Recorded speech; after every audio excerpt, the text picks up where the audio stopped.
有民众测试伫高雄公山公园看到讲有一大群鸟鼠仔在找食食，实在是真恐怖。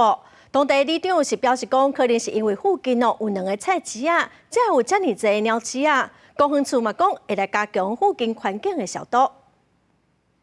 这是老鼠，这不是野狗呢。这一只遐一只，一大群鸟鼠都安尼积极做伙，袂输是咧开动乐会共款，看到人挖过来才散开。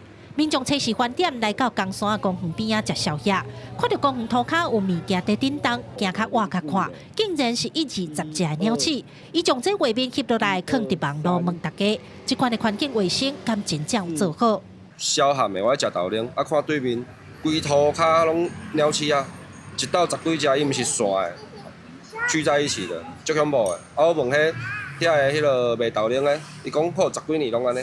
记者2时来到公园，也亲目睭看到鸟鼠，因为附近有2个早市，加起来规模是高雄上大的，而且也袂少民众摕物件来食，食完的鹿仔、鸭肉就刷手乌白蛋。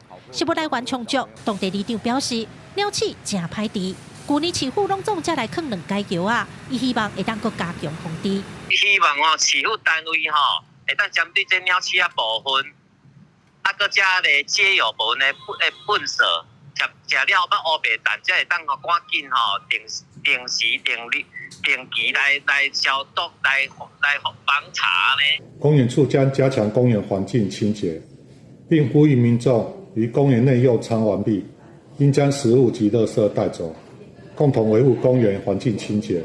因为鸟鼠啊是汉他病毒的传染源，高雄台北嘛捌伫去年甲今年初拢有发生相关的病例。